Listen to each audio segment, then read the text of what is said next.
Welcome everyone to today's event, Building Resilience Through Human Connection. My name is Sarah Gagné-Holmes and I'm the Acting Commissioner for the Maine Department of Health and Human Services. A couple of housekeeping items to note. At the conclusion of today's discussion, there will be coffee, tea, and water in the lobby area, and we encourage everybody to take a few minutes to connect with friends and colleagues after the event. In addition, the U.S. Surgeon General, Dr. Vivek Murthy, has graciously offered to do photos with anyone interested and looks forward to connecting with you all. Before we get started, I want to extend my thanks to the University of Southern Maine for hosting, and to the Pine Tree Society for providing interpretation services today. I also want to share my gratitude to Dr. Murthy and his team for coming to Maine to share in this important conversation. The very act of coming here shows their commitment to furthering human connection and prompts us to ask ourselves, how can we do more to better connect with our friends, colleagues, and neighbors? Here in Maine, the importance of social connections has come up again and again of late. In the aftermath of the pandemic, in light of the tragic events that took place in Lewiston last year, and following the devastating storms that impacted so many across our state. And with each event, we witnessed Mainers reaching out to their neighbors to offer support, whether through a home-cooked meal, or standing ready to help shovel a path, or clear a downed tree. While Mainers stand ready to help their neighbors, they also tend to pride themselves on being independent and able to pull themselves up by their bootstraps. Although we are accustomed to offering a helping hand to someone in need, we may be less experienced at reaching out for that hand when we need it ourselves. We are all beginning to acknowledge that not one of us is an island, and that we all need, at times, to rely on others, or at the very least, to share human connection, both the joys and the sorrows. At DHHS, the need for connection is something we've recognized and endeavored to make easier for the people of Maine through programs we have implemented, such as Strengthen Me and Be There For Me, among many others. I know that Governor Mills and her team are invested in building a more resilient, happier, and healthier Maine. So with that, let me welcome Governor Janet Mills, former DHHS Commissioner Jean Lambrou, Director of the Office of Behavioral Health, Sarah Squirrel, and U.S. Surgeon General, Dr. Murthy, to the stage for this important conversation.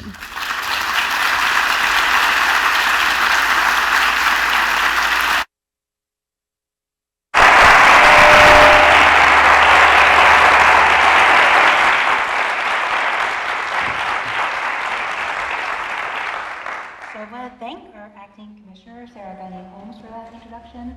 And introduce myself, I am Jean Lambrou. I am currently the Director of Healthcare Reform at the Century Foundation, and I was formerly the Commissioner of Health and Human Services in Maine. I want to underscore the importance of this topic and thank everybody here on the stage and the audience watching for participating in this discussion. So I will introduce our discussants. The first is Vivek Murthy, our 21st Surgeon General of the United States.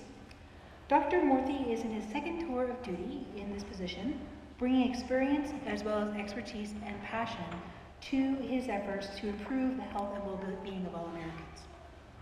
Second, we have Sarah Squirrel, our Director of the Office of Behavioral Health. She comes to us from Vermont, where she was Commissioner of Mental Health and leads many of the efforts that we'll be talking about today. And last but not least, we are joined by Governor Janet Mills. Oh, thanks. Maine's first woman governor in her second term, she has led major initiatives to expand and improve coverage in public health. It was an honor to have worked for her, and I will let the governor add her own words of welcome. Well, thank you, Jean. It was an honor to have you work for the state of Maine and the people of the state of Maine, especially during the pandemic. You helped lead us through the pandemic in world-class fashion. We did better than almost any other state during that horrible time because of you and Dr. Shah and the messaging and the health initiatives that you helped create.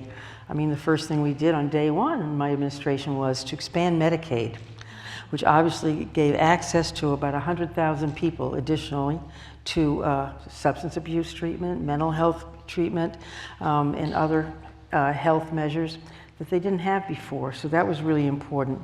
You know, I feel like saying, it's been more than 5.5 years now I've been governor. I feel like saying, like the Grateful Dead did, what a long, strange trip it's been. We had the pandemic, we had the explosion in Farmington, we had the pandemic, we had the horrible shooting in Lewiston almost a year ago. Then we had devastating storms in December and January of this year. And responding to that, my team and I have always been thinking about how can we make ourselves and the people of Maine and the infrastructure of Maine more resilient. But I'll talk more about that a little later on. I just want to thank Dr. Murthy for being here and setting such a great example in his own life and in his career for people around the country to establish a narrative about public health that expands beyond taking people's blood pressure and pulse and oxygen levels, but thinking deeply about the health of an individual, the health of a community, the health of a society. I did read through Our Epidemic of Loneliness and Isolation. I was alone when I read it. It didn't cause me to take to drink or anything, but it was so informative, and what a different way of looking at things, looking at broadly the health of people. And I'm excited to talk about the health of Maine people in this context today. So thank you for being here. Thank you so much.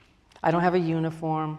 I was Attorney General, but Didn't come with the uniform? no. Commander-in-Chief, no uniform, but hey. Note to self. Thank you. Thank you, Governor, for setting the stage for this really important discussion. And I will say, we really wanted to make this a discussion. The questions are going to be a mix from me, but also you, because many of you submitted questions when you signed up for this event. So I'll start, Dr. Murthy, with you and talking about why you identified social isolation as a public health threat. Well, thanks so much, Jean, and really what an honor to be here in Maine. I spent many years of my life living in Boston and used to drive up to Maine, sometimes Suburb of Maine. They described it a little differently in Boston, but same idea. But coming here time and time again to Portland and other cities in Maine, the one thing I just remember is just how kind and warm people were in Maine, and that's certainly a reputation that Mainers have, but I got to see it, up front over the years. So it's really an honor to be back, and just so grateful for the invitation to be here, Jean, for your inviting me, and the Governor for your hospitality. And I got to say, in addition to having an incredible governor who's overseeing so many challenges in the state, your governor also has an incredible sense of humor, which cannot be underscored how important that is, especially during tough times. So, but the issue of loneliness and isolation that we're talking about today is not one that I thought I was going to work on when I came to office. I had a whole list of other topics during my very first tenure as Surgeon General when Jean and I worked together in the Obama administration, and they didn't include loneliness. But what happened is when I was in medical school, I was taught by a professor during my first year that the most important thing you have to do is to listen to people and understand what their needs are. And I was taught this lesson actually in a somewhat embarrassing way during a session we had in first year where there were people who came in as model patients. They were acting as patients, and we had a chance to interview them, to practice our interview skills. And I had so many things in my head about what questions I should ask that I was just focused on that. I was clearly just trying to pelt out questions. And finally, one of the teachers came to me from behind and whispered in my ear, "Vivek, if you just listen to the patient, they will tell you what they need." And it was actually a very simple but powerful lesson, and one that I tried to remember in this job as well. And so I began with this listening tour that I did around the country, asking people what was on their mind and how we could help. And that's when I was so struck by how many stories of loneliness and isolation I heard. And I think there's a picture, a stereotype of loneliness that people have, that it's the awkward kid who's standing in a corner alone at a party.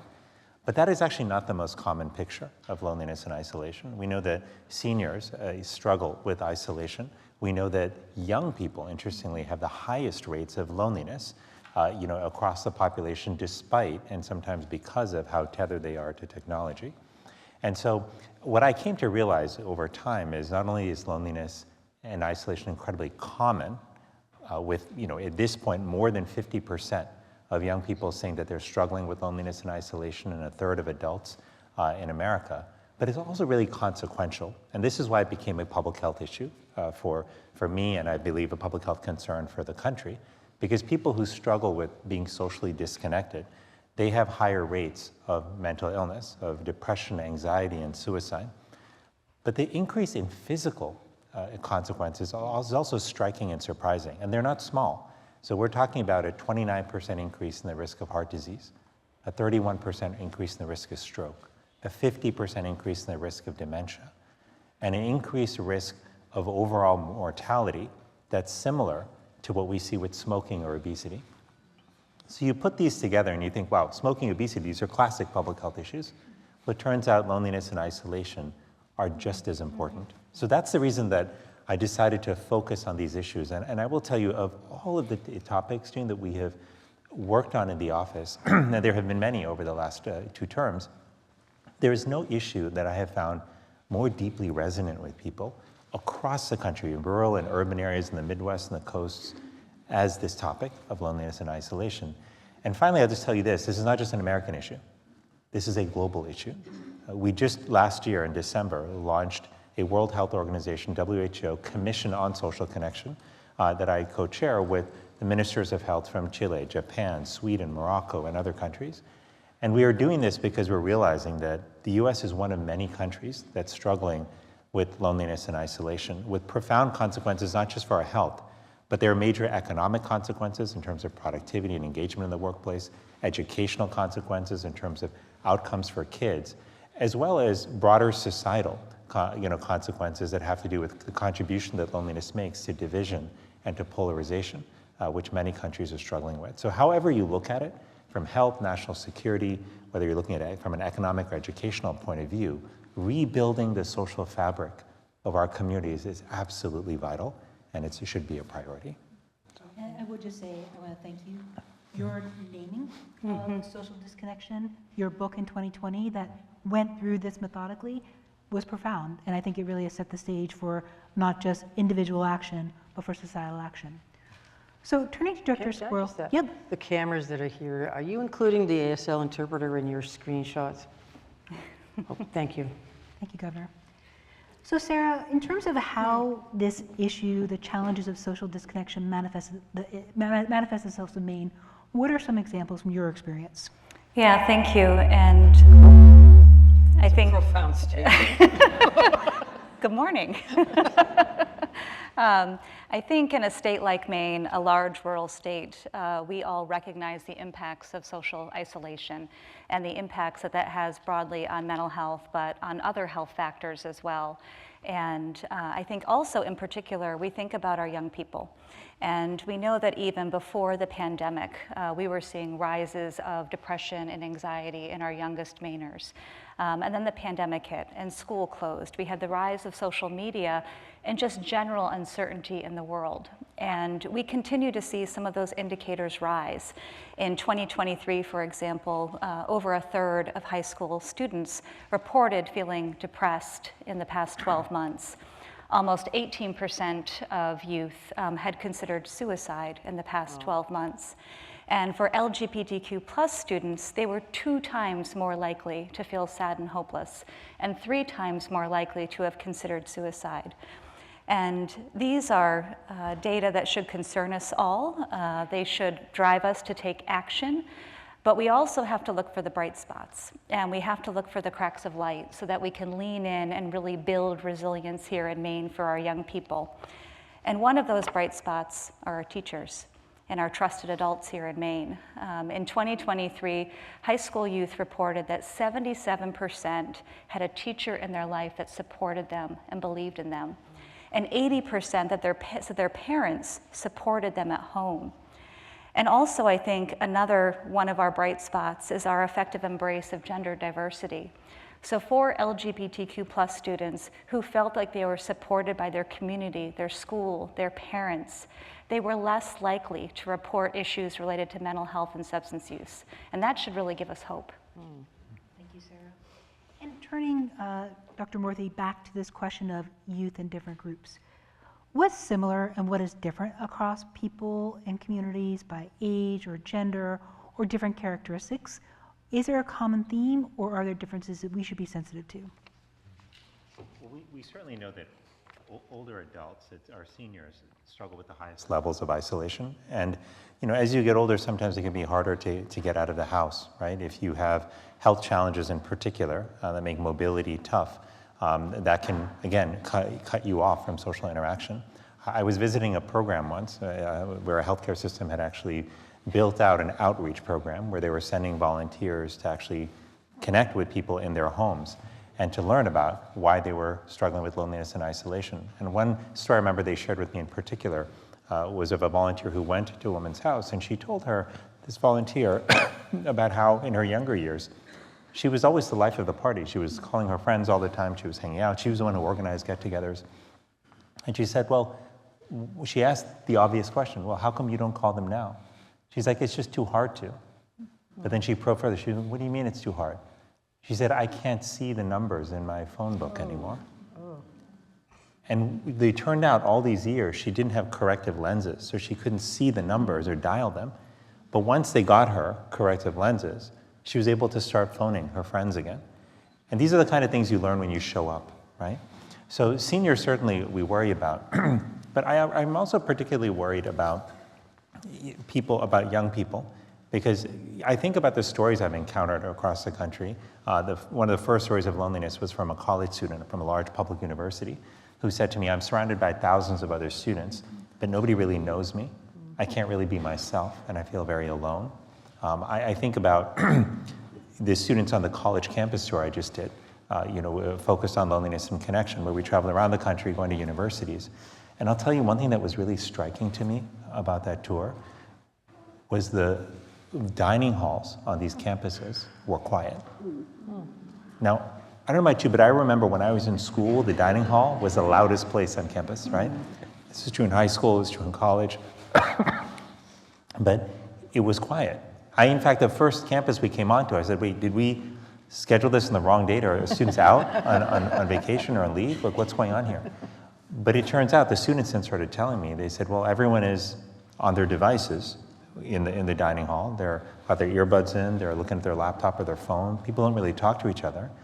And as we spoke about social connection, I will say that those events on this college tour were the events that generated the most demand and engagement of any event I've done as Surgeon General, because this issue is so deeply felt among young people, right? And finally, I just tell you that this question that haunts me, that many of the students asked, they asked me, they said, we know it's important to build social connection, but how are we supposed to do that when it's no longer the culture for people to talk to each other?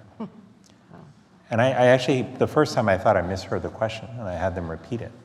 But imagine that if young people are saying it's no longer the culture for people to talk to each other, that something has dramatically changed in our relationship to one another and how we communicate and dialogue with one another. And younger people, even on our team will say, you just don't go up to somebody you don't know and say hello or start a conversation. That's not normal anymore.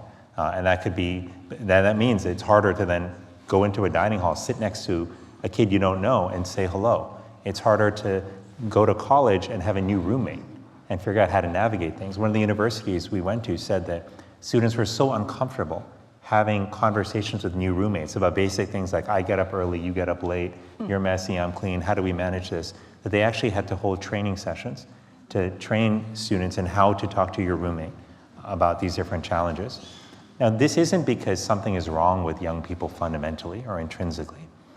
They are born with the same skills, the same intuitions, the same desire for human connection that prior generations were born with. But what's fundamentally changed is the digital environment around them, which has fundamentally shifted relationships from offline in person to online, which has reduced their exposure and development of social skills, and has led to just a profound crisis of loneliness and isolation, which is affecting not just their health, but how they perform in school and how they engage in the workplace. So this is, there are many populations for us to think about, but I worry in particular about seniors, about young people, because if we do not address this important driver of the broader youth mental health crisis that we're dealing with, then I worry that we are at risk of losing a generation of young people whose future should be bright, who should be thinking about what comes after school with great excitement and hope. And I worry that right now, many of them are struggling with a sense of being alone. And I do, in a minute, want to come back, Sarah, to what we are doing here in Maine for children and youth. But first, Trevor, I'd like to ask you, here in Maine, are there any communities that you feel need special attention given recent events or recent times? Oh, well. Yeah.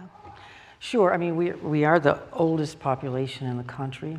We're also one of the most rural or remote dispersed populations. The city of Portland is about 65,000 people. Not a big city compared to the cities in other states, and so we're kind of dispersed a lot. And I mean, I grew up in Western Maine, and the culture was, well, my parents would go to the Grange Hall on Saturday night and enjoy somebody speaking. Maybe there was a Chautauqua where people face off against each other on some subject, and they'd have a meal together. Beans. But I didn't go. But those get-togethers are few and far between now. You have a church supper, a bean supper once a month in the summer. But there aren't organized, as many as there should be, organized places for older people to go, or people to go in general.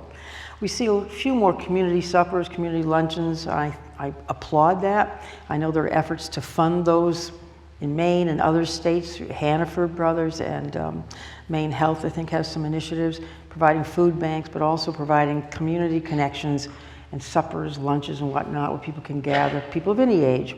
But if it's during the day, it's going to be mostly retirees. And I applaud that effort. As far as young people are concerned, I mean, I think we know now, you can be lonely in a crowd.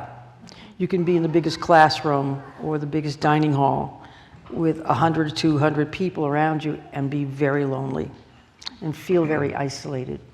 So I think that happened a lot during the pandemic. We didn't have the crowds, but everybody felt isolated. So it was like a communal isolation. We almost felt like, okay, this is normalized, so it's okay to be isolated or be lonely. I found comfort during that time in correspondence with other people. I got letters and cards from people all over Maine. They found different ways to communicate what they were feeling, and they sent those to me. I'm sure other people as well. And I would write back to them. If they took the time to write me a letter or a card, I would write back, thank you for your card, keep the faith, wear a mask, whatever. I mean, people got used to the messaging about washing your hands for 20 seconds, or wearing a mask, and staying home if you didn't feel well, using hand sanitizer. Now we're still doing some of those things. But the isolation has changed in nature. And I just thought, during the pandemic, we did find other ways to communicate, other ways of seeking community. We didn't Zoom a lot before the pandemic. Now we Zoom.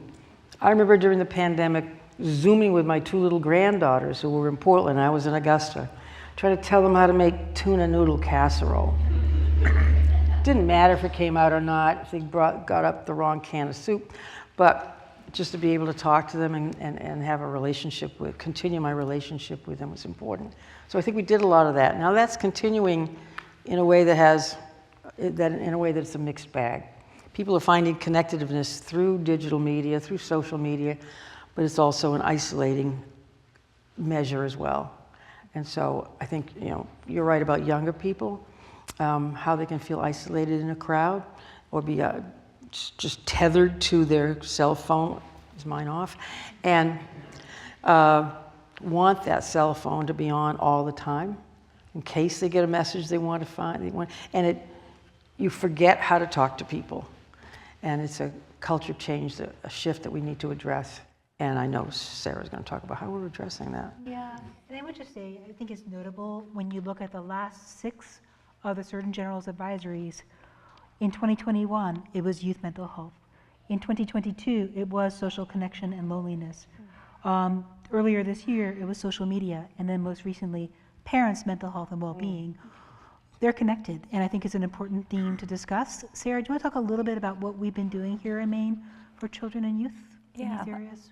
I think that, and thank you, Dr. Murthy, for shining a light on this. I think it really does give us an opportunity to really lean in as a state. And I think here in Maine, we really recognize that schools are a key intersection of health, community, and education. And it's one of our greatest access points to really reach youth across the state.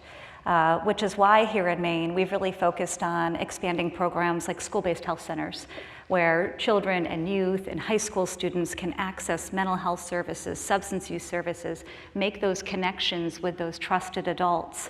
And we've added 6 new school-based health centers just in the last year to the 21 that we already had. In addition to that, we support a program called Sources of Strength. It's also embedded in our public schools, but it's really youth-led, it's peer-led. It's giving them the resources that they need to be leaders and to support one another and to care for one another and to also have those trusted relationships with adults. And I think the bottom line is we have to remember that young people really are our future. They're our future ambassadors of tolerance, of acceptance, of hope, and of optimism. One example I was recently at my son's football game, Go Wells, and I was manning the bake sale table, and if there's a way to connect with people, it's by selling cotton candy at a bake sale. And 2 middle school students walked by, and one young man had his head down and was clearly very upset. And his buddy slung his arm over his shoulder, and I heard him say, don't worry about it, man. I was just talking to my therapist, and she told me, just pull the plug in the drain and let the worry drain out. And they continued walking on. And to me, that just gave me hope that our young people can know the path, and we need to give them the tools to be leaders to continue that. And I would also just note another program that we're really proud of, which is the Triple P program. And this is our positive parenting program, which the UN actually recognizes as one of the most researched parenting skills program in the world. And I mention that because I think it's important that we recognize that intersection between supporting parents and how they create that safety for youth. And we've trained over 150 practitioners here in Maine in Triple P. Great. All right. Thank you, Sarah. And Dr. Murthy, as you've traveled across the country, whatever have you seen work in communities? Well, this is the good news, is as profoundly consequential as loneliness and isolation are, this is a problem we can actually address. And sometimes we think big problems require like a little act of Congress to solve. Not this one. This is one where even as individuals, we can start to make a difference in the people, around, in the lives of people around us. But here are some of the programs I have seen which have been reassuring. In schools, for example, I saw a program called Beyond Differences, which started in Northern California, has spread to 10,000 schools around the country, where middle school students will be trained to understand who around them may be struggling with isolation, and then taught ways to respectfully, thoughtfully, and subtly bring them in to a community. Imagine you see a child or classmate who's eating alone every day at lunch. Right? Now, the one way to address that would be to go up to that classmate and say, hey, you look like you're really lonely. Do you want to join me for lunch? Not the recommended approach, right? But what these kids are often taught is more thoughtful, respectful, subtle ways to do that. To ask them, for example, is to say, hey, there's a group of us who are working on this project together, and we need somebody else. Would you be able to help us? Right? You help that person feel valued, like in joining you. So this program is really powerful. It's driven by students, it's guided by students, it's executed by students. I was in Lincoln, Nebraska not long ago, and I also saw a beautiful program that is in Lincoln but in other schools too, called the Hope Squad, where similarly students identify themselves and in fact are elected and selected by their peers to be members of this Hope Squad, who go out and in a similar way help identify and take notice when other kids may be struggling, and they find thoughtful ways to actually bring them in to support them. But at an individual level, I see people taking action too. Some years ago, I came across a woman named Sarah Harmeyer in Texas, who had just moved to Dallas, felt really lonely, didn't really know anybody, wasn't quite sure what to do, and her father said, well, why don't you have some people over? She's like, I don't know anybody to have over. And I don't have space. He's like, well, if you don't have space, I'll build a table for you. So he built a wooden table for her to put in her yard that would seat about a dozen people. And she ended up emailing a bunch of neighbors through an app and told them all, hey, I'm new. I just want to invite you all over. And I don't know who can come, but it's a potluck, so just bring something, a dish that you like.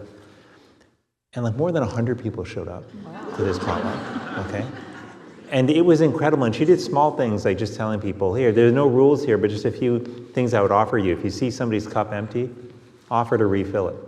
If you feel like you just want to break from the interaction, you just want to go inside, sit in the house, or do some dishes, or whatever you want, just do that.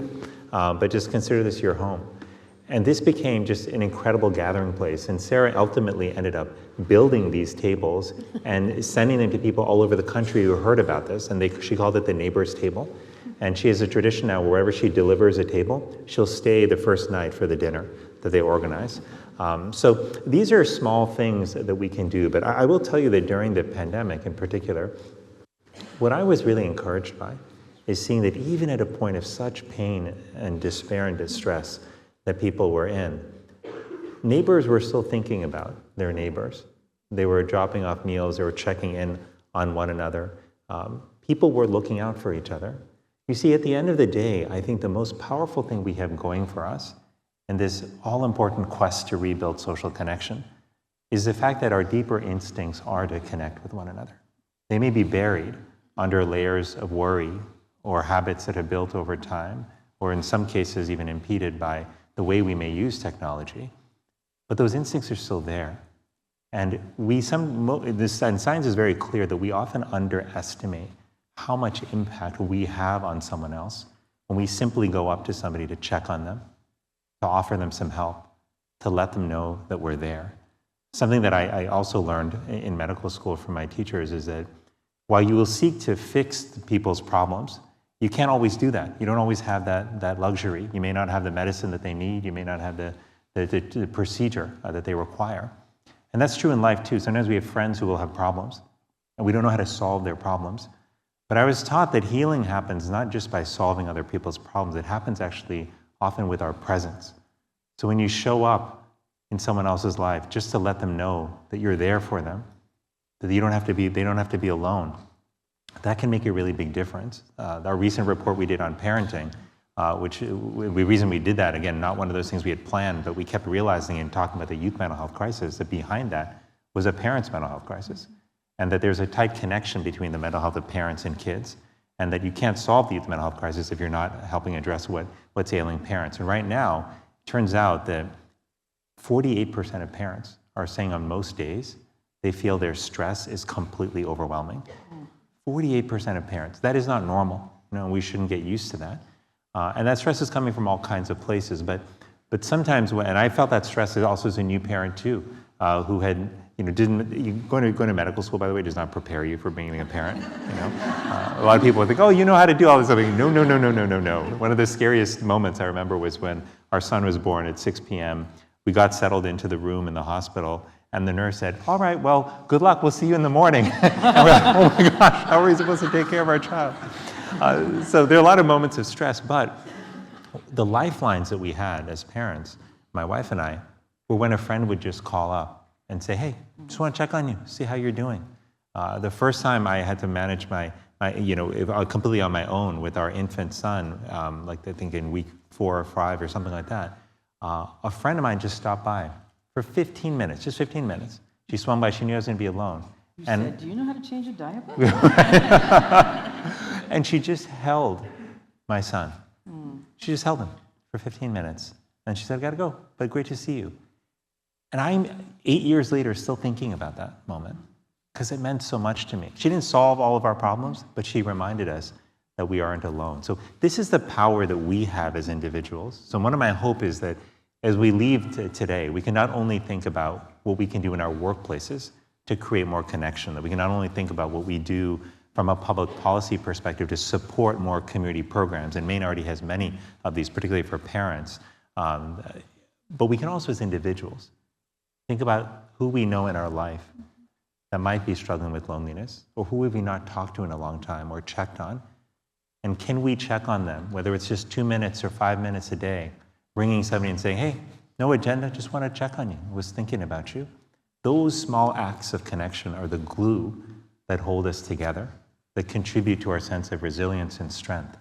And then fundamentally remind us that we are part of something bigger than ourselves. We're part of a community that cares about us. Thank you so much. And I would like to go right from there, Sarah, Squirrel, to what we're doing here in Maine, not just for children and youth, but for parents in different populations. Yeah, thank you. And I think we all recognize the fundamental need for social connection and how we think about that in terms of an arc across lifespan, from our youngest Mainers and children to families, to older Mainers, and to the full community.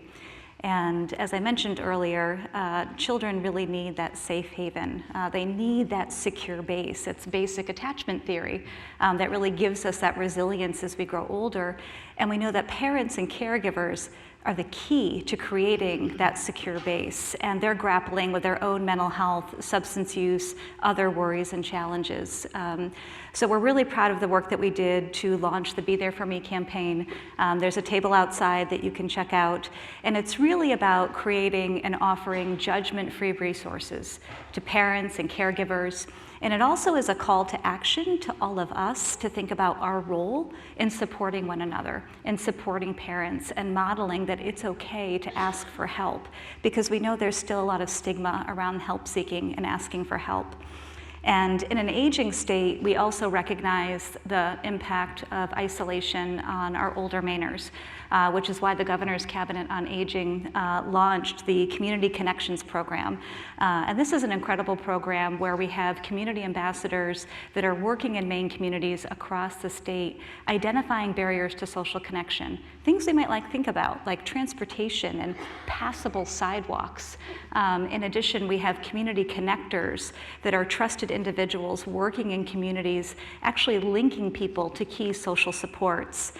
And we also in Maine have had to adapt to tragedy and natural disaster here. And there are 3 programs I wanted to highlight that we put in place to really mediate that. And first, we've really deepened our connection with the deaf and hard of hearing community here in Maine, with the Maine Association of Deaf.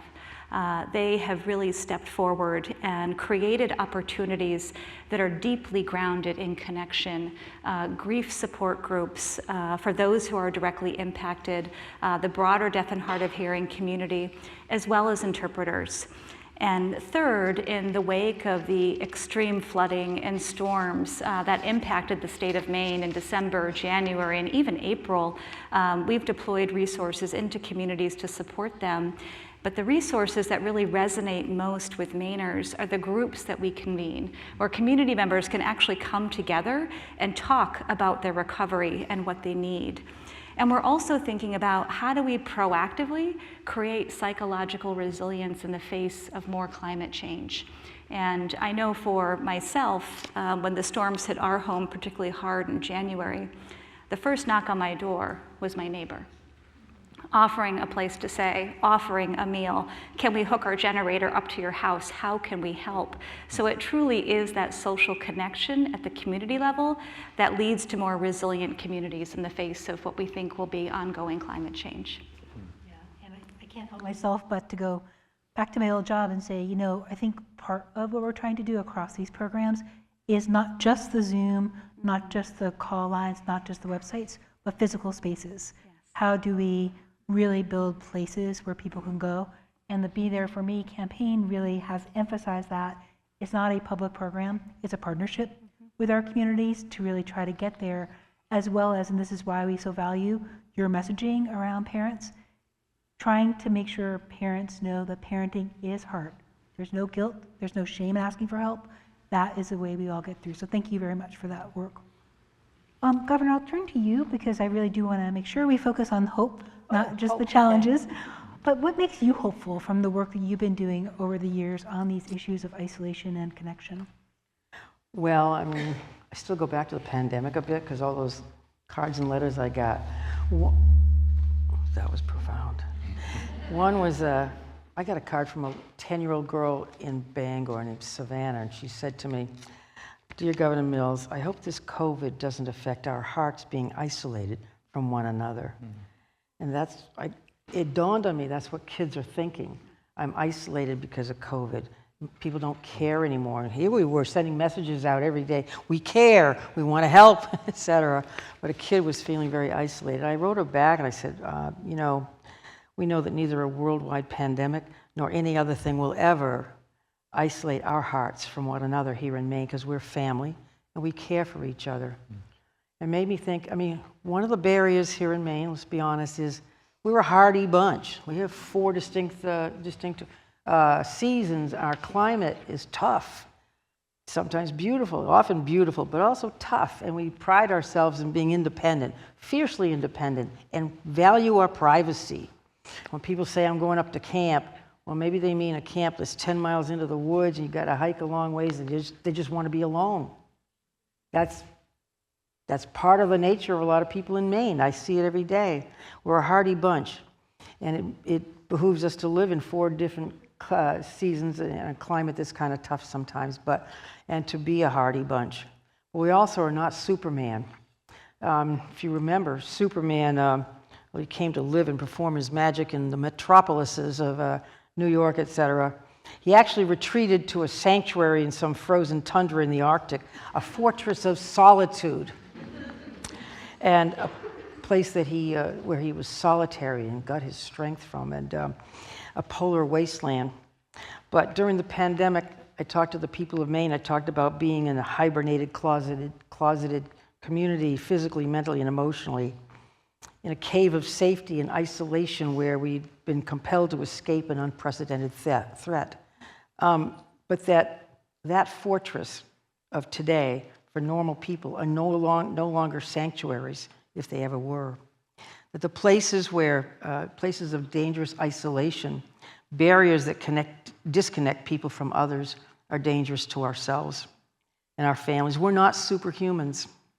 We're normal people with flaws and failings, and we're fallible, and we need each other, we need people. And so that is the message of today, and the message we will always bring to communities across Maine. Bring back those Grange suppers. Bring back community gatherings.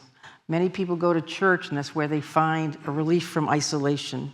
Many people go to restaurants and bars, and they find relief from isolation, hopefully in healthy ways. But let's not forget our neighbors. We're doing a lot as a community, as a state, to reach out to people.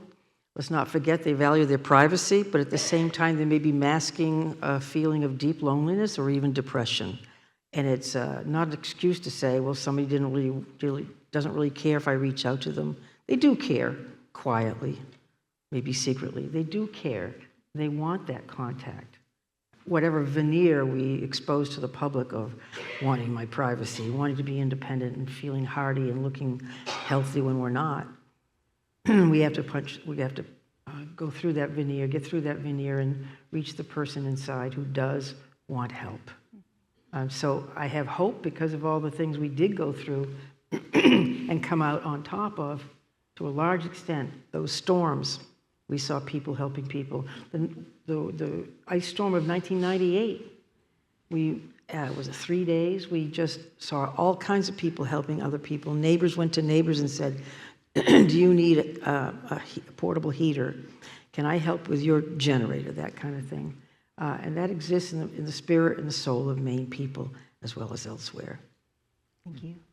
And Dr. Murthy, we got a question from one of our participants that says, building resilience can sometimes sound as though something is lacking, like there's a deficiency. How do we reframe or talk about resilience in a way that doesn't lead people or communities to feel worse about themselves? Yeah, I think sometimes the term resilience can make people feel like they're weak or they're not doing enough. I tend to think about it this way, that we have physical health, we have mental health, but we also have social health. And in the same way that we think about, and these are all 3 very important dimensions of our health, in the same way that we think about physical fitness as being important, we go to the gym or we eat healthy because we want to be able to remain physically fit, right? We also have to think about mental fitness and social fitness, right? And being able to be fit in all those dimensions of our health means, among other things, investing, like in our connections with one another. It's part of, it's in my mind no different than going to the gym or making a healthy choice, in terms of what we eat. But I do think that the deeper point you're getting to is I think we live in a world where a lot of people feel judged all the time, judged by other people, judged by messages, judged online, just judged. And I do think that I hear people all the time who say to me, Vivek, it feels like we've become meaner in some ways. It feels like the world is tougher. It feels like people care more about themselves, like it's become more important to be right than to be kind, more important to be powerful than to be compassionate. And even though I know it feels that way, I actually think what we have going for us is that I don't think that that is our true nature.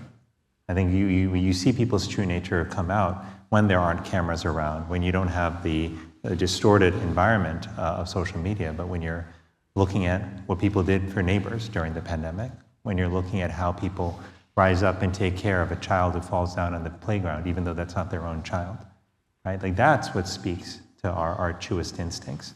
And so I think if we want to build a world that is more secure and more promising for our children, one of the most important things we can do now is to invest in social connection. And we start that relationship by relationship, conversation by conversation. We ladder that up to thinking about what we can do as organizations. I love what Governor Mills was saying about churches playing a really important role here. Churches are incredibly powerful and have been, as are other faith organizations. But this is a time in particular where the power of our faith organizations to bring people together and to proactively build a relationship, come to know one another, gather around things like food, and go out into communities to serve, that importance cannot be underscored enough. Because service, it turns out, is one of the most powerful antidotes to loneliness, which seems counterintuitive. It seems like, hey, if I'm lonely, I need help. Somebody should be helping me. But it turns out that when we serve others, that we not only establish a connection with them, but we remind ourselves that we have value to bring to the world. And this is important because the longer we struggle with loneliness, the more it chips away at our self-esteem. The more we come to believe that we're lonely because we're not likable or because we don't deserve social connection. And I say that not because I read it in a textbook. I say that because that's what I experienced myself as a child who struggled with loneliness and who felt that erosion of self-esteem and found it hard to make friends, even though I really wanted to. And the scariest time of day for me as a kid in elementary school was lunchtime, walking into the cafeteria and wondering if there'd be somebody to sit next to. A lot of people, whether they're kids or not, are struggling with that sense of worry about whether they really matter. And that's fundamentally what this is about, right? Relationships remind us that we matter. Service reminds us that we have something to offer to the world. And that's a glue that ultimately holds us together. If you'll indulge me, you inspired me to think about this quote that somebody just sent me, which just really, that's the prelude to the quote. But this is one of those, I love kids. I have two small kids myself. They're 6 and 8, and they always remind me of what real life is really about. I was actually telling some of our team members, beforehand that at some point my time as Surgeon General is going to end. And I asked my daughter, who's 6, I said, what do you think Papa should do after I'm Surgeon General? Thinking, who knows, maybe she had some insight about go work here, go do this, go do that. This is what desperation looks like. You're looking for career advice from your 6-year-old. But she said something very simple. She just said to me, I think you should spend more time playing with me. Which actually I think is really good advice. And now I'm trying to think about how to build a life that does that. But John Lewis, who many of us know, civil rights icon, congressman, who we lost not too long ago, he had this beautiful quote where he said, there's an old African proverb, when you pray, move your feet. As a nation, if we care for the beloved community, we must move our feet, our hands, our hearts, and our resources to build and not to tear down, to reconcile and not to divide, to love and not to hate, to to heal and not to kill. In the final analysis, we are one people, one family, one house, the American house, the American family. To me, that beautifully captures what we are all called to do now, which is to rebuild the American house, built on our natural instincts for compassion and community, and guided by our own life experience, which tells us that we are often better when we're together. There's no shame in needing anyone else in our life, and that when we reach out to others, then we lay the groundwork for the kind of community that we all want, not just for ourselves, but for our kids, a community where we all belong, where we all matter, and where we are all loved. Nice. Thank you. That's a good ending note.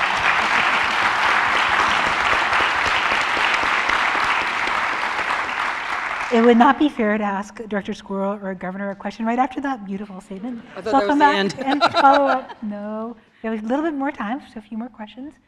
And I would just like to, harken back on words, because I do think words matter. In your book, you discuss the difference between isolation and solitude. And I would like you to talk a little bit about that. Again, Governor is absolutely right. It's a cultural part of Maine to be kind of rugged individuals. Isolation is okay, sought, oftentimes valued. I would just love you to parse that out a little bit more for us. Absolutely, yeah. And that part of Maine, I think, is really important, and it's not at odds, in fact, at all, with the notion of having community and connection. We all actually need time where we're alone. And what the difference between loneliness and solitude, or I should say isolation and solitude, actually just as back up in terms of definitions. Loneliness, by the way, is a subjective feeling. It's a feeling that the connections that I need in my life are greater than the connections I actually have. And I can feel lonely whether I'm around 1,000 people or around no one. Isolation is an objective term. It describes the number of people I may have around me. If I don't have many people around me, then I might be relatively isolated. But solitude is actually a welcome state of aloneness, the welcome state of isolation. It might be the time that we take aside to just allow ourselves to recenter and reground ourselves. And where we may differ as people is how much of that time we need, right? I'll tell you that as an introvert, I need more time, in solitude. Get out. I'm an introvert. By the way, I found a surprising number of people who serve in public positions who are introverts, right?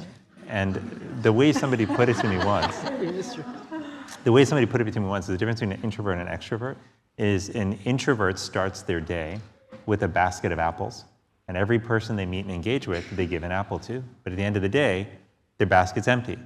An extrovert starts their day with an empty basket, and every person they meet, they get an apple from, and they put it in the basket. At the end of the day, they're feeling great. Their basket is full of apples. So I think that we all may differ in how much of that solitude we need, but we all need it. And I think that that's actually especially important now for young people, because most people actually who are young don't have much solitude, right? Their phones and devices are always with them. They're tethered to them all the time. Play dates. Even when they go, you get up in the middle of the night to get a drink of water, go to the bathroom. A lot of people just check your devices right away. Like, you're constantly tethered, right?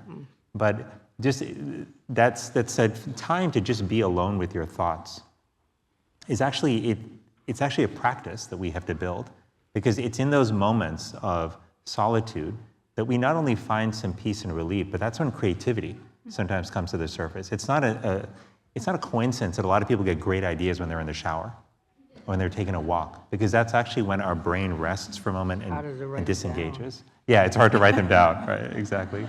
There's a business idea there for somebody, writing ideas in the shower. Yeah.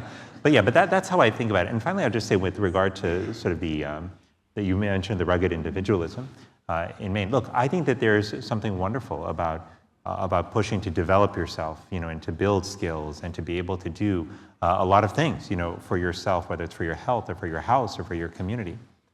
But that can coexist with also recognizing that there are times where we all need each other, right? Like, there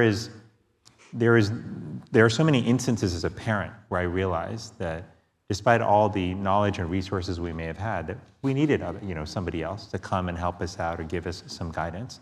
And that's just true across the board. As a doctor, there are many times where I've been caring for a patient and I needed somebody else to come in. I may have recognized that a patient needed an appendectomy and gotten them to the hospital, but then I needed a surgeon to actually do the procedure, the appendectomy. So we all need each other, and that can coexist with our desire to build our skills and our strength.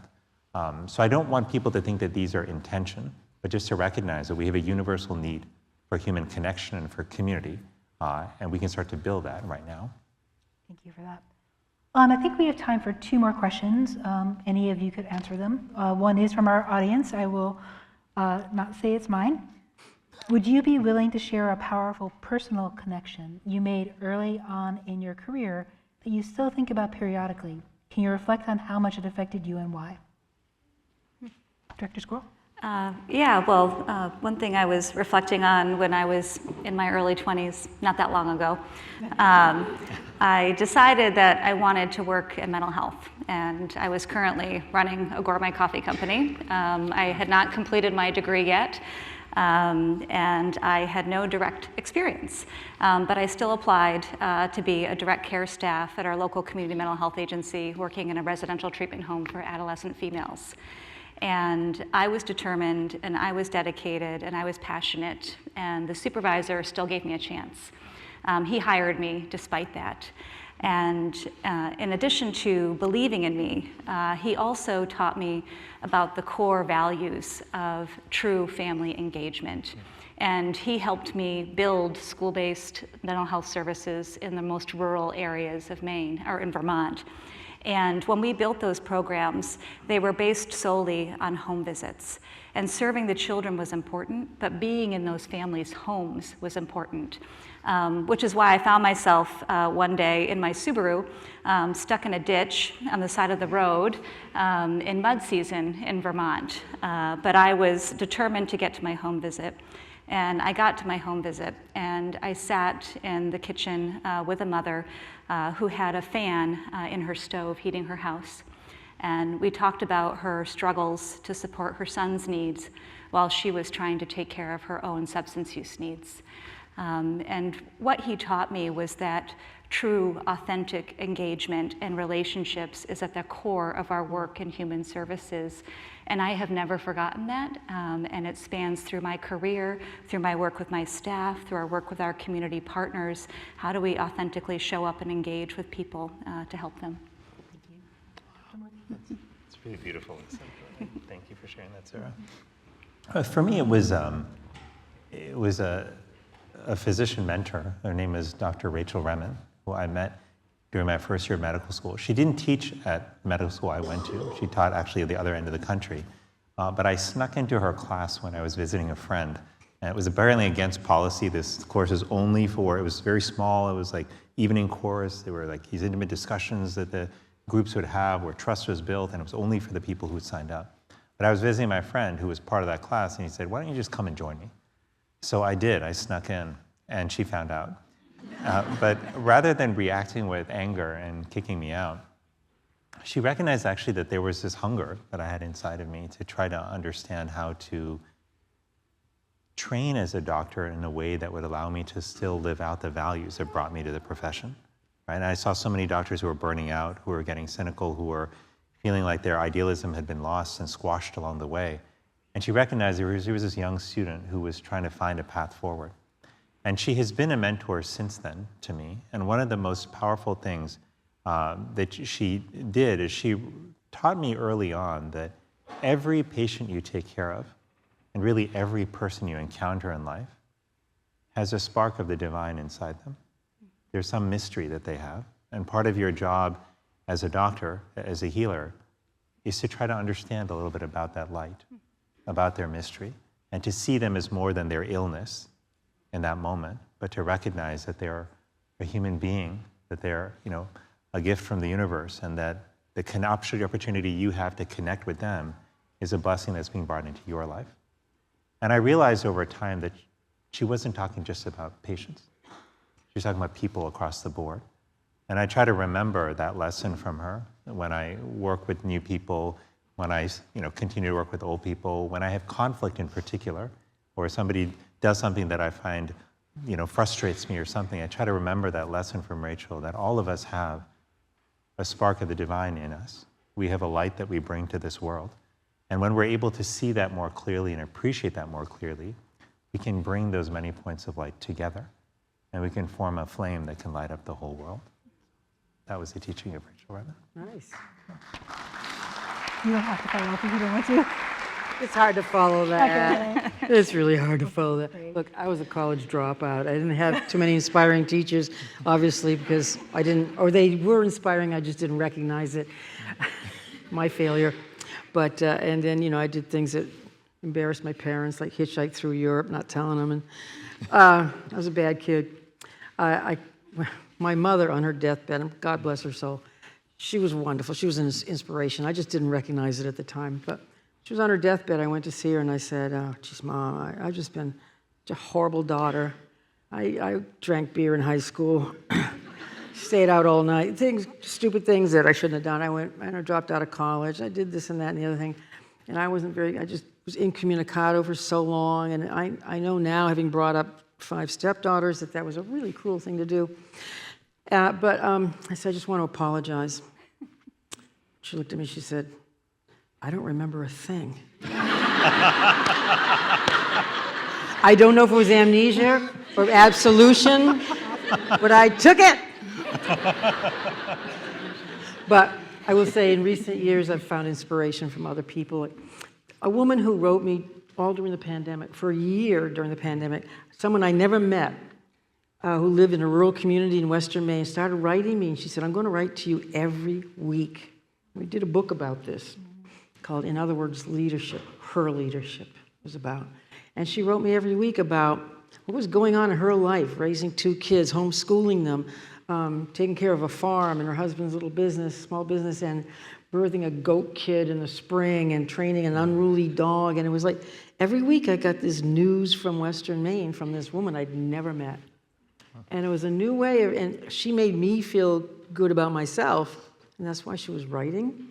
It's an amazing gift, and they're all handwritten letters, because very hard to get on the internet where she is, or even start up a computer. But that was precious to me, and we're friends now. And she participated in the writing of this book about that relationship. But you can draw power and inspiration from people from all walks of life.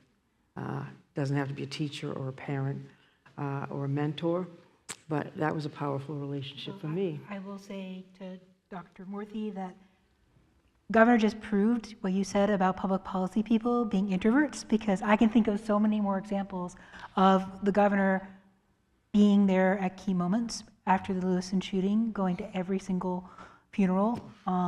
During the pandemic, we went to the COVID-19 Some people go to ICU. funerals and wakes to make friends, And No, just no, kidding. No, I didn't. Going to the COVID ICU unit at Maine Medical Oh, Center my. to talk to the really hardworking nurses and doctors who staffed one of the most challenging places. Yeah. Our nursing home staff, who saw amongst the most difficult of things, a person with dementia who could not communicate and then couldn't understand because of masks and social distancing. So our governor has a lot more examples as a witness to her ability to connect to key moments of tragedy, which a leader, I think, needs to be an effective leader in these days and times. So our last question then is, what is the role of everybody in these efforts to try to cultivate connection? We've talked about public policy. We've talked about kind of that one-on-one interaction. Are there other best practices we should do? And why don't we begin with Governor and then Dr. Squirrel, and then we'll let Dr. Murthy end. Best practices as individuals or policy leaders? What else can we all contribute? Oh, boy. I believe in things like community gardens and community suppers and lunches and things of that sort. And the more we can promote that kind of thing, the better. Even in the most rural communities, there's a church somewhere that wants to put on a potluck supper. Even in the middle of the city, there's a place somewhere, a storefront that begs for some meeting, some community organization to take over and invite the public in. There's a place where we could place in every community where we could establish large greenhouses and invite the public in to grow tomatoes and herbs and such things legally. And there are places we can be using in our wonderful state to bring people together and get through that veneer of isolation or privacy and invite people into our lives, into the lives of the greater community. We are a welcoming state for all the veneer of independent hardiness. We are a welcoming people, and that's why more people are moving here. And our economy is doing well, and we need to share the good news and share the abundance of what we have in good times and in bad. Great. Director Squirrel? Yeah, I think this conversation will really create probably a sense of even more urgency for us as Mainers to really think about public policy and implementing public policy that holds those core values of trust and connection. But how do you really operationalize trust in public policy? But I think we can do it, and I think we can think about pro-connection ways to think about policy and programs across all of our sectors, not just the Department of Health and Human Services, but transportation, labor, other areas. And I think fundamentally, if we really want to advance establishing more social connection here in Maine, we have to recognize that the speed of that kind of societal change will move at the speed of trust. And it's incumbent upon all of us to recognize our role in that, but not just optimize our role and our part, but the relationships between the parts to get there. And I think that's what we can really focus on as a state. A lot of great ideas have been shared. I know we talked a bit about sort of policy. I think the power of policy to actually build social infrastructure in our communities, I think, is something that we're just starting to realize more and more across the country. But that infrastructure, whether it's the roads and sidewalks that Sarah spoke about, or whether it's the support for community organizations that bring people together, or programs like Be There For Me, for parents, like these are vital parts of the social infrastructure that we need. But I think also if you think about workplaces and schools, where people spend a lot of their time, right? These are places which actually can be really powerful agents for human connection. In schools, for example, like we just assume, have assumed over generations, that kids just learn how to socialize. It just happens. I just think the digital environment we live in, I don't think we can 100% make that assumption anymore. So that means that we have to proactively think about how do we help kids build the kind of tools they need to manage and understand emotions and relationships, right? It's like social emotional learning. And how do we do that so that they can not only manage their own emotions, but build stronger connections with others, manage conflict when it arises. But in schools also, we can create environments that allow kids to connect with each other. When I was in Lincoln, Nebraska recently, the high school I visited had just put in place a policy to restrict the use of phones during class time. And I asked the students, because I was just with a group of students, there were no teachers or anything, so I just said, okay, honestly, tell me, what was this like for you? And they said, well, we were a little skeptical in the beginning, like, why do we have to do this? But then we realized a few weeks into it that we were starting to get to know each other. It's a great idea. Because we were talking to each other. These are kids who had actually been in school for several years together already, but they didn't really know each other because they weren't having conversations, because as soon as class ended, they were on their devices. In between the hallways, in between classes, they're on their devices, and same during lunchtime and before and after school. But that's really powerful. Another school we visited had actually just put in place, shortly before we came, after we put out our social media advisory, they had put in place a policy similarly to restrict the use of phones during class time. And we said to them, what did you notice? They said, first we noticed that the volume in the hallways went up, because kids were talking to each other more. And then we walked into the library one day and we saw something we'd never seen before. Just kids were actually playing Jenga and other games together on the floor. And we're like, oh my God, they're playing with each other. This is incredible, right? And this was in Indiana. And so this creating an environment in school where kids both have the environment and the tools and the skills and training to be able to build healthy interactions, this is just as important as reading and writing and math and science in terms of giving them a foundation for a healthy, successful, fulfilling life. And finally, just thinking about workplaces. And I think we've now seen that in workplaces, when people are more connected with each other, it increases their creativity, it increases their engagement, and it has real implications for productivity and retention. So as a manager or owner of a business, as anybody who's in a business, like these are things that we should care about. But we also know that there are simple ways to do this. And I'll just lastly give you an example that we use in our office, when in fact this is an example when Jean and I were working together that we implemented in our team. And it was something called our inside scoop exercise, right? So the traditional approach to building connection in the workplace is let's have a happy hour after work, let's have a company picnic or on a weekend. And those are very well intended. They can take a lot of time. They can also take people away from families, right, or from work, ironically. So the inside scoop exercise was 5 minutes once a week during work hours, right? 5 minutes. I think we can all probably find 5 minutes, right? And during that all-staff meeting, we would assign one person, let's say it was Sarah, and we would say, Sarah, this week is going to be a focus on you. Can you bring in pictures of any part of your life, as long as it's not about your current job, and just tell us about the pictures? If this sounds familiar, it's because a lot of us did this in kindergarten. It's called show and tell. But they were so powerful.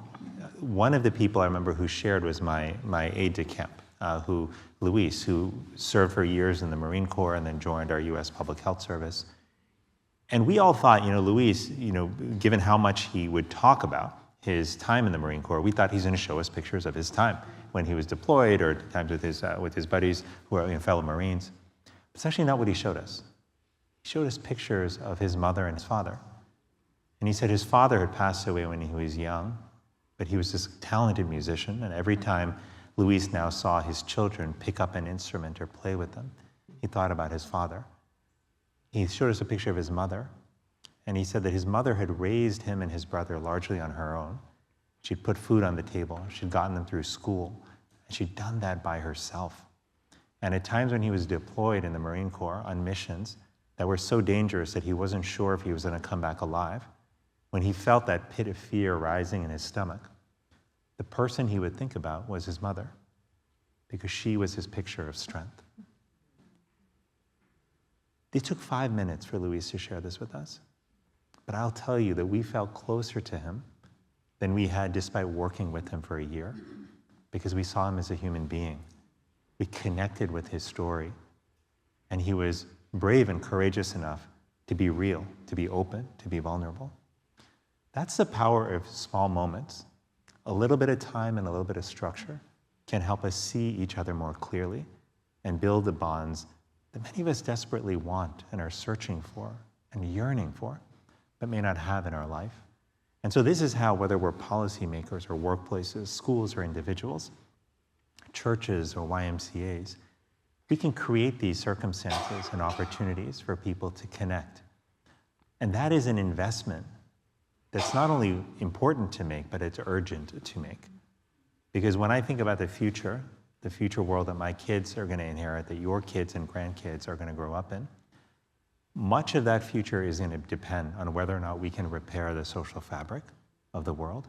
Because when we are together, when we have relationships, and those relationships generate trust, we can actually take on all kinds of adversity, right? Whether it's hurricanes and storms, whether it's another pandemic, we can take on a lot together. But when we are fractured and pulled apart, when we don't have relationships with one another, we don't have that trust and ability to rely on each other, then even day-to-day adversity can feel completely overwhelming. So that is the task of this generation, is to figure out how do we rebuild that connection so that we can recapture a key part of our humanity and strength, and so that future generations can ultimately thrive. Yes, thank you.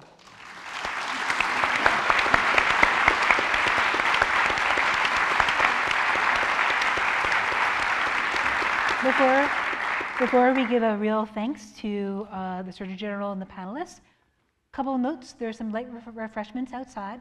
The Surgeon General has been kindly willing to meet with you all, maybe get some pictures in about 10 minutes outside as well. I do want to thank the Surgeon General's team and Olivia Watsman, our engagement specialist at the Maine Department of Health and Human Services, for organizing it. And please join me in a big round of applause for what was really an inspirational panel.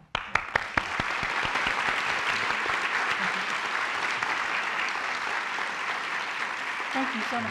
Yeah, that was great. That was really fun.